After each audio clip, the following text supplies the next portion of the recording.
ठीक है दोस्तों, तो यहाँ तक हम लोगों ने डिस्कस किया यूज ऑफ इन्फिनिटिव। इन्फिनिटिव ध्यान रखना दोस्तों, इन्फिनिटिव यानी कि हमने पहला use of participle, use of nominative absolute and use of infinitive fourth part discuss किया गया था आप लोग। नाउ फ्रेज इन अपोजिशन या noun in opposition, noun in opposition, opposition है कि नहीं। फिर आपको फिफ्थ पार्ट ये बताया गया था दोस्तों preposition, preposition with noun or gerund, ये सब फैक्टर बताए गए फर्स्ट वीडियो में। इसीलिए मैं कह रहा हूं दोस्तों कि आपको वो जितना सेकंड वीडियो इंपॉर्टेंट है उतना ही उससे कई गुना आपका फर्स्ट वीडियो इंपॉर्टेंट है कि नहीं। क्योंकि कहते हैं ना कि first impression is the last impression, तो आपको पहला वीडियो जरूर देखना चाहिए दोस्तों, है कि नहीं। तब सेकंड वीडियो आपको डेफिनेटली समझ में आएगा और क्लियर समझ में आएगा, नो डाउट, है कि नहीं। और लास्ट तक बने रहिएगा दोस्तों, आई गारंटी के साथ कहता हूँ मैं इस टॉपिक को बहुत ही क्लियर करने वाला हूँ, एग्जैक्ट क्लियर करने वाला हूँ। अब कोई डाउट नहीं रहने वाला है आपके पास, है कि नहीं। किस पार्ट के लिए, सिंथेसिस के लिए। जिन स्टूडेंटों को सबसे महत्वपूर्ण फैक्टर सिंथेसिस उनको इतना कठिन लगता है दोस्तों कि उनसे सिंथेसिस के बारे में डिस्कस करिए, अरे कहीं सिंथेसिस कि सिंपल कैसे बनाया जाए, कॉम्प्लेक्स कैसे बनाया जाए, कंपाउंड कैसे बनाया जाए, that is a big point of this synthesis, है कि नहीं दोस्तों। तो एकदम इजी तरीके से आपको सॉल्व करने के लिए एकदम यहाँ पर दिया जाएगा। हम इस पॉइंट को डिस्कस करेंगे और लास्ट तक बने रहेंगे क्योंकि मैं इससे संबंधित क्वेश्चन भी कराने वाला दोस्तों। और देखिए यहीं पर सीखेंगे, यहीं पर भी प्रैक्टिस करेंगे, कहीं और नहीं जाना है, एकदम आपके सामने इसका रिजल्ट भी होगा गारंटी के साथ। चलिए, तो ये पार्ट हो गया। फिर आपको 6 पार्ट बताया गया, यानी कि यहाँ पर बताया गया एडवर्ब और एडवर्बियल फ्रेज।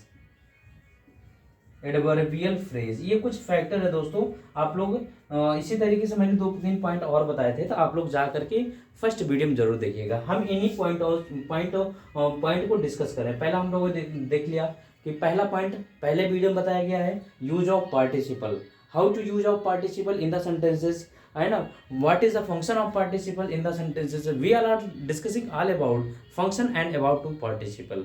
बस just as a 2 minutes take you, है कि नहीं, बस 2 मिनट लगूंगे दोस्तों, क्योंकि that is a part of first part we discuss already discuss, है कि नहीं। बस यहाँ पर आपको ब्रीफ समरी दे रहा हूँ दोस्तों इसके लिए, क्योंकि एक बार आपका बैकअप बन जाए जिससे कि मैं चीज़ों को सही तरीके से समराइज कर सकूँ, है कि नहीं। बात क्लियर होगी।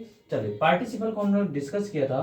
पार्टिसिपल डिस्कस करने में बताया गया आपके पास 3 types of participle, present participle, past participle and perfect participle. That is a 3 types of participle.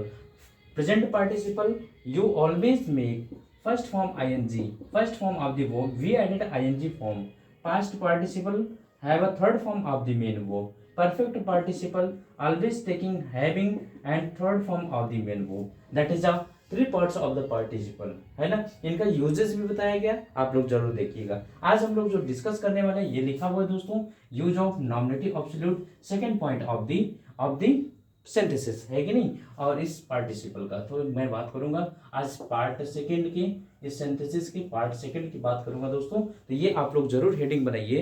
Heading क्या बनाएंगे, यूज ऑफ नॉमिनेटिव एब्सोल्यूट की हेडिंग जरूर बनाएंगे और ध्यान से करेंगे दोस्तों। एक एक पॉइंट को आप लिखते चलेंगे, है कि नहीं, एक एक पॉइंट को आप लिखते चलेंगे। लेकिन मैं ये भी कहूंगा लिखना छोड़ करके पहले सावधानी समझना होगा दोस्तों, क्योंकि वीडियो आपके पास रहेगा। वीडियो को बार बार आप पॉज करके देख सकते हैं, आप कई बार उसको वीडियो को प्ले कर सकते हैं, देख सकते हैं। तो मैं ये कहूँगा दोस्तों कि आप पहले वीडियो को अच्छी तरीके से समझें, उसके बाद लिखने की कोशिश करें।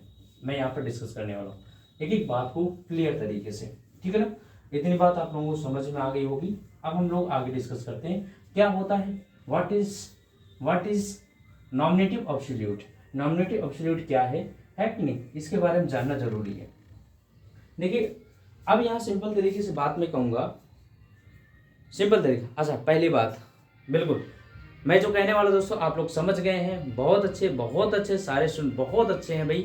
सभी लोग उन स्टूडेंटों के पास शेयर कर दीजिए जो दूर दूर तक बैठे हुए हैं और उनको सिंथेसिस की समझ नहीं है। पहले शेयर कर दीजिए। जो बच्चा इस चैनल पर नया हो पहले लाइक शेयर करें दोस्तों, क्योंकि ये आपके लिए एफर्ट है। बस थोड़ा सा मोटिवेशन हमको भी चाहिए, है कि नहीं दोस्तों, जिससे कि मैं निरंतर ये वीडियो बना सकूं। Clear that. आइए देख सकते हैं नॉमिनेटिव एब्सोल्यूट कहते हैं दोस्तों। अभी तक हमने ऑलरेडी जो डिस्कस किया था पार्टिसिपल में, वहां पर देखा था कि किसी भी सेंटेंस, जैसे मैंने कहा he saw a lion, he ran away. तो यहाँ पर आपने देखा कि यहाँ पर हमारे पास सिमिलर सब्जेक्ट हुआ करते थे और सिमिलर सब्जेक्ट के साथ ही हम एक्शन करते थे, चाहे वो एक एक्शन के दौरान दूसरा एक्शन हो तो वी यूज प्रेजेंट पार्टिसिपल, यानी एक एक्शन के कुछ देर बाद दूसरा काम हो तो we use perfect participle, and object discussing first action and describes about another clause तो then we use perfect participle. यहाँ जहाँ कंप्लीटेड एक्शन दिखाएगा वहाँ आपको पास्ट पार्टिसिपल यूज करना होगा। क्लियर हो गई कि नहीं बातें? तो यहाँ पर देख रहे हैं कि सब्जेक्ट दोनों का सेम है। सब्जेक्ट क्या है? दोनों का सेम है। और जब सब्जेक्ट सेम है तो यहाँ पर हम सब्जेक्ट को कॉमन कर लेते हैं, है कि नहीं? सब्जेक्ट को कॉमन कर लेते थे, वहाँ पार्टिसिपल यूज करते थे। तो इसको यहाँ पर हमने बनाया seeing a lion he ran away, ran away. ये आपने बनाया था, है कि नहीं? ये आप लोगों ने बनाया था। अब हम लोग जो कहने वाले हैं, है कि नहीं, यहाँ पर ध्यान रखना, यहाँ पर जो कॉन्सेप्ट होगा आपका रीजन एंड रिजल्ट का कॉन्सेप्ट होगा। ये बात ध्यान रखना दोस्तों, जो बात बताने चल रहा हूँ, रीजन एंड रिजल्ट का कॉन्सेप्ट होगा। एक घटना होगी उसी के लिए दूसरी घटना भी होगी, है कि नहीं? एक घटना होगी उसी के लिए दूसरी, कहीं ना कहीं एक एक्शन के लिए ही दूसरा एक्शन होगा। अगर ये वाला एक्शन नहीं होगा तो ये वाला एक्शन नहीं होगा, ध्यान रखना। इसीलिए इसको रीजन एंड रिजल्ट कॉन्सेप्ट दिया गया। बट सेकंड पॉइंट यहाँ पर क्या है, यहाँ आपने नोटिस किया कि यहाँ पर सेम सब्जेक्ट है but here is different subject at both sentences, है कि नहीं? यहाँ डिफरेंट सब्जेक्ट होगा, डिफरेंट सब्जेक्ट होगा। यहाँ पर क्या होगा? डिफरेंट सब्जेक्ट होगा। क्लियर है दोस्तों? अलग अलग सब्जेक्ट होंगे। अब जब हमारे सेंटेंस यानी कि किसी भी सेंटेंस में अगर आपको अलग अलग मिल गए क्या सब्जेक्ट, तो हमें सब्जेक्ट को स्पष्ट करना होगा। ध्यान रखना दोस्तों, क्या करना होगा? सब्जेक्ट को स्पष्ट करना होगा, हर एक सब्जेक्ट को मेंशन करना होगा। अभी मैं एग्जांपल से समझाऊंगा, परेशान मत होइए। पहले देखिए, कॉन्सेप्ट किसका होगा? रीजन और रिजल्ट का होगा। डिफरेंट सब्जेक्ट होंगे, दोनों क्लॉजेज में डिफरेंट सब्जेक्ट होंगे, है कि नहीं? बात क्लियर होगी? अब इनकी बात यहाँ पर ध्यान रखना, यहाँ पर जो फर्स्ट एक्शन होगा, ध्यान रखना, जो फर्स्ट एक्शन होगा, फर्स्ट एक्शन, एक्शन मीन्स यानी कि वर्ब, क्रिया, है कि नहीं? जो फर्स्ट एक्शन होगा उस वर्ब को छोड़ करके शेष सारे पार्ट को एज इट इज लिखना होगा, एज इट इज लिखना होगा। क्या? फिर मैं रिमाइंड कर रहा हूँ, फर्स्ट एक्शन यानी कि जो पहला एक्शन होगा उसके वो एक्शन को यानी कि वर्ब को छोड़ करके सारे पार्ट को एज इट इज लिखना होगा। क्लियर? अगर मान लीजिए सेंटेंस में आपको फर्स्ट एक्शन में आपको ये वाली वर्ब दिख जाए, इज, एम, आर, वाज और वर दिख जाए, तो इनके साथ हम किसका प्रयोग करेंगे? बीइंग का प्रयोग करेंगे। ये सब बातें फर्स्ट पार्ट वाले स्टूडेंट जरूर समझेंगे जिन्होंने देखा है। हम किसका प्रयोग करेंगे? बीइंग का प्रयोग करेंगे। अगर आपको सेकंड वर्ब दिख गया तो यहाँ पर हम किसका यूज करेंगे? परफेक्ट पार्टिसिपल के यूज करेंगे, यानी कि हैविंग के साथ थर्ड फॉर्म लगाएंगे। ये बात क्लियर हो गई कि नहीं हो गई? बताओ जरा, इतनी बात समझ में आया कि नहीं है? इतनी बात समझ में आई कि नहीं है भाई? है कि नहीं? इतनी बात समझ में आई कि नहीं भाई? ठीक समझ में आ गया कि नहीं? इतनी बात समझ में आया? हाँ बिल्कुल। यहाँ पर ध्यान रखना, मैंने बताया कि रीजन एंड रिजल्ट कॉन्सेप्ट होगा। मतलब ये है कि यहाँ पर एक एक्शन के साथ ही एक एक्शन के लिए ही दूसरा एक्शन होगा, एक एक्शन के लिए ही दूसरा एक्शन होगा। बात समझ में आ रही है हमारी? जैसे मैंने कहा कि सूर्य निकला, जब सूर्य निकला तभी हम बेड छोड़े, तभी हम बिस्तर से उठे। भाई एक तो सूर्य का निकलना कहीं न कहीं रीजन हुआ, बेड छोड़ना उनका कारण बन गया, है कि नहीं? यानी कि रिजल्ट जो निकला वो रिजल्ट निकला कि उन्होंने बेड छोड़ा। अगर सूर्य क्या न निकलने के कारण वो बेड नहीं छोड़ते। बात समझ में आ रही कि नहीं आ रही दोस्तों? इस कॉन्सेप्ट जरा बताओ, समझो क्लियर हुआ कि नहीं हुआ ये? जैसे एग्जाम्पल समझाते हैं। देखिए एग्जाम्पल समझाते हैं, यहाँ पर हटाते हैं। हाँ, आपके मन में क्वेश्चन होगा, यहाँ पर देख ध्यान रखिएगा, परफेक्ट भी होगा तो भी ये हम यहाँ पर बनाएंगे परफेक्ट, यानी कि परफेक्ट पार्टिसिपल होगा तो पर भी हम यहाँ पर ध्यान रखना, चाहे पास्ट पार्टिसिपल हो या परफेक्ट पार्टिसिपल हो, दोनों के साथ हैविंग का प्रयोग करेंगे। अगर ये दिखेगा तो आपको बीइंग लगा देना है, ये ध्यान रखना है। ये दिखेगा तो बीइंग लगा करके बना देंगे। बाकी सारे पार्ट को हम एज इट इज रखेंगे, ये आपको नोटिस करना होगा। चलिए मैं कुछ एग्जांपल कराता हूँ। देखिए दोस्तों, एग्जांपल क्या है समझिएगा। यहां पर लिखा गया है the sun rose, full stop, the sun rose, we left the bed. चलिए विचार करिए इस पर। We left the bed, the sun rose, we left the bed. सूर्य निकला, हमने बेड को छोड़ दिया, है कि नहीं। सूर्य निकला यानी कि एक कार्य होने के लिए ही, ध्यान रखना दोस्तों, ध्यान रखना, एक कार्य के होने ना होने का जो सेंस है वो दूसरे कार्य के होने ना होने पर निर्भर है कि नहीं। यानी कि यहाँ पर ये कार्य हुआ कि नहीं हुआ, इस कार्य पर निर्भर है। अगर ये सूर्य ना निकलता तो ये बेड से नहीं उठते। अब ये सूर्य का निकलना यानी कि ये बेड पर हुआ, तो ये कार्य का होना या ना होना दूसरे कार्य पर निर्भर होता है। That is a nominative absolute. Clear हुआ। Nominative absolute identify in the sentences have a different subject, है कि नहीं। क्या होगा, different subject. Another concept reason and result का कॉन्सेप्ट, है कि नहीं। एक एक्शन का होना दूसरे एक्शन के होने के लिए वो होना ना होना डिपेंडेंट है। ध्यान रखना दोस्तों, ये क्लियर हो गई कि नहीं हो गई बातें। अब यहाँ पर हमने कहा था कि जो एक्शन पहले होगा उस एक्शन को छोड़ करके शेष पार्ट को एज इट इज लिखना होगा। मैंने यहाँ पर कहा कि यहाँ पर पहले सूर्य निकलेगा, बेड छोड़ेंगे। पहले सूर्य निकलेगा ना, तभी तो बेड छोड़ेंगे। तो यहाँ पर मैंने लिखा, यहाँ पर the sun as it is लिख दिया। लेकिन यहाँ पर मैंने कहा कि वर्ब, पहले एक्शन के वर्ब को छोड़ करके सेम हम एज इट इज लिखेंगे। तो यहाँ पर मैंने द सन को एज इट इज लिख दिया। अब यहाँ पर आइडेंटिफाई करना होगा, ये आपको सेकंड फॉर्म दिखा कि नहीं दिखा, ये पास्ट टेंस से दिखा कि नहीं दिखा। तो यहाँ पर हमें परफेक्ट पार्टिसिपल यूज करना होगा। क्या लिखेंगे, हैविंग, थर्ड फॉर्म लगाएंगे risen, we left the bed. अब एक बात यहाँ फिर नोटिस करिएगा दोस्तों, हमने कहा था ना कि in the nominative absolute have a different subject, तो then we also mention a different subject in when we make a simple sentences. तो हमें यहाँ पर ये सब्जेक्ट को स्पष्ट करना होगा। इसके पहले क्या था, इस वाले सेंटेंस में जैसे मैंने कहा he saw a lion, he ran away। अब इस पर जरा विचार करो। तो यहाँ पर मैंने इसको बताने के लिए ये कहा, इसमें आपने लिखा है seeing a lion, he ran away। आपने देखा कि यहाँ पर ये कॉमन हो गया। कॉमन हुआ कि नहीं हुआ दोस्तों, कॉमन हुआ। अंडरस्टूड है कि नहीं।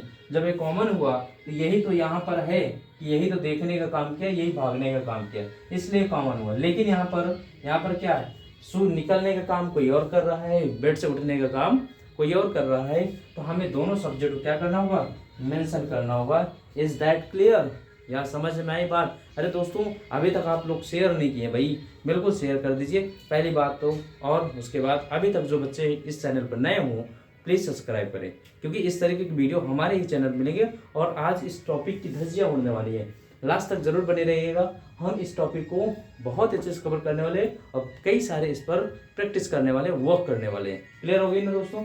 इनको लिखना चाहें लिख सकते हैं, फिर आगे चलते हैं।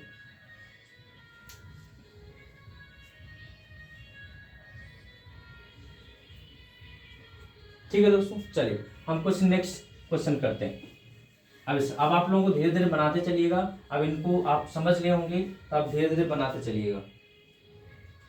जैसे मैंने कहा द किंग डाइड,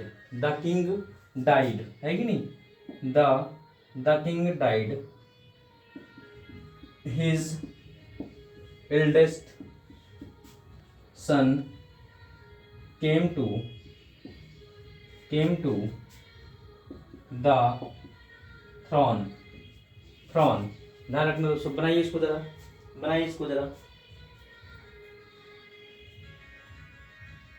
इसको इनको एक सिंपल सेंटेंस बनाना है। तो पहले देखिए यहाँ पर राजा मर गया। अब यहाँ पर सब्जेक्ट अलग अलग, हिज सन केम, राजा मरा, उसका लड़का सिंहासन यानी कि राज सिंहासन के लिए आया, है कि नहीं। बात समझ में आ रही।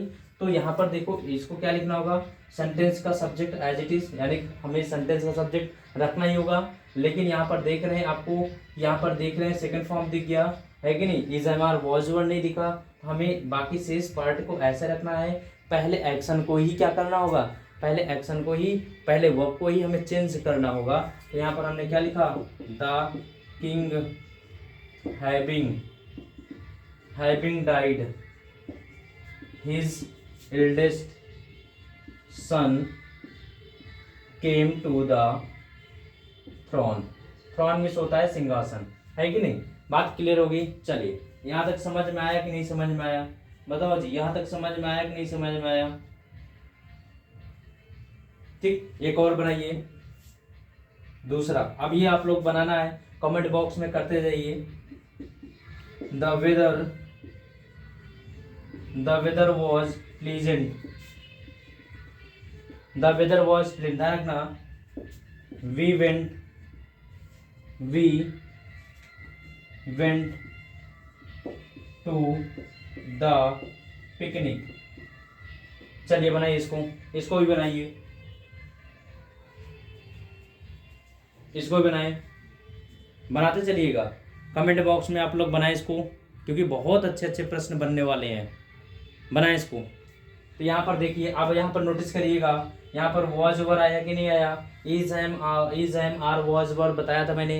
अब यहाँ पर क्या लगाना होगा, सब्जेक्ट पहले आपको मेंशन करना होगा, द वेदर, यहाँ पर क्या लिख दें, वेरी गुड, बहुत अच्छी बात। आपको बताया गया कि यहाँ क्या लिखना होगा, बीइंग, बाकी ये प्लीजेंट लिख दो, प्लीजेंट, बाकी शेष एज इट इज लिखना है।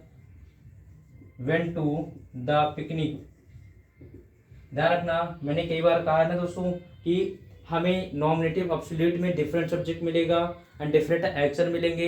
एक एक्शन के लिए ही दूसरा एक्शन होना कि ना होना डिफरेंट पता होना चाहिए, एक एक्शन के लिए ही दूसरा एक्शन निर्भर हो सकता है। यहाँ पर देखो, मौसम अच्छा है इसलिए ये घटना हुई है कि नहीं, इस घटना होने के लिए ये वाला घटना होना जरूरी है। तो किसी एक्शन के होने ना होने का जो रीजन और रिजल्ट है दूसरे एक्शन पर निर्भर है, ध्यान रखना दोस्तों। ये मैंने क्लियर किया यहाँ पर। अगर आपको ये दिखी जाए या थर्ड फॉर्म या परफेक्ट पार्टिसिपल दिख जाए तो हमें कुछ नहीं करना, हैविंग के साथ थर्ड फॉर्म लगाना है कि नहीं। अगर आपको is am are was were दिख जाए तो बीइंग लगा करके हमें शेष सारी चीजें एज इट इज लिख देनी है। इसलिए मैंने कहा था एक्शन में चेंजिंग करना है, बाकी किसी में कोई चेंजिंग नहीं करना। Is that clear now, yes या नो, क्लियर हुआ।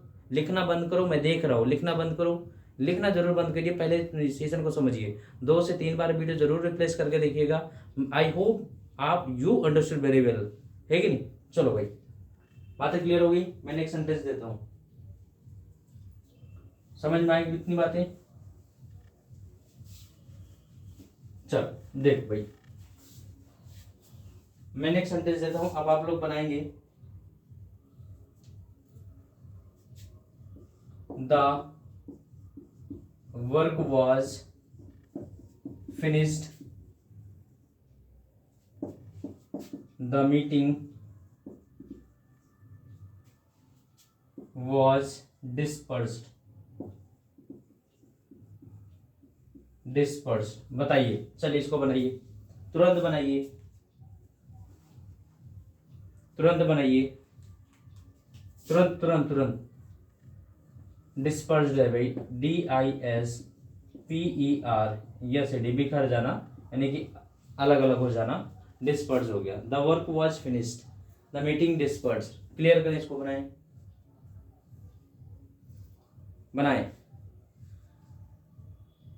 बनाएं बनाएं, तुरंत बनाएं। चलो देखो देखो, मैं बताता हूं, समझो इधर, देखो इधर, रुको, देखो, समझो, देखो इधर, जरा बताओ। यहाँ पर अगर आपसे पूछा जाए तो which type of sentences, active और पैसिव, एक्टिव और passive, that is a passive action, that is a passive action. कैसा एक्शन है ये, पैसिव एक्शन है। क्लियर हुआ कि नहीं हुआ भाई। काम को कंप्लीट किया गया है, काम कंप्लीट करता नहीं है, काम को कंप्लीट किया गया, that is a passive action. तो पैसिव एक्शन है, पैसिव एक्शन बनाने के लिए द ये लगाना होगा, द वर्क, ये कंप्लीट हुआ है तो हैविंग के साथ क्या लगाना होगा, बीन, ये पैसिव बना है, ध्यान रखना, समझना दोस्तों।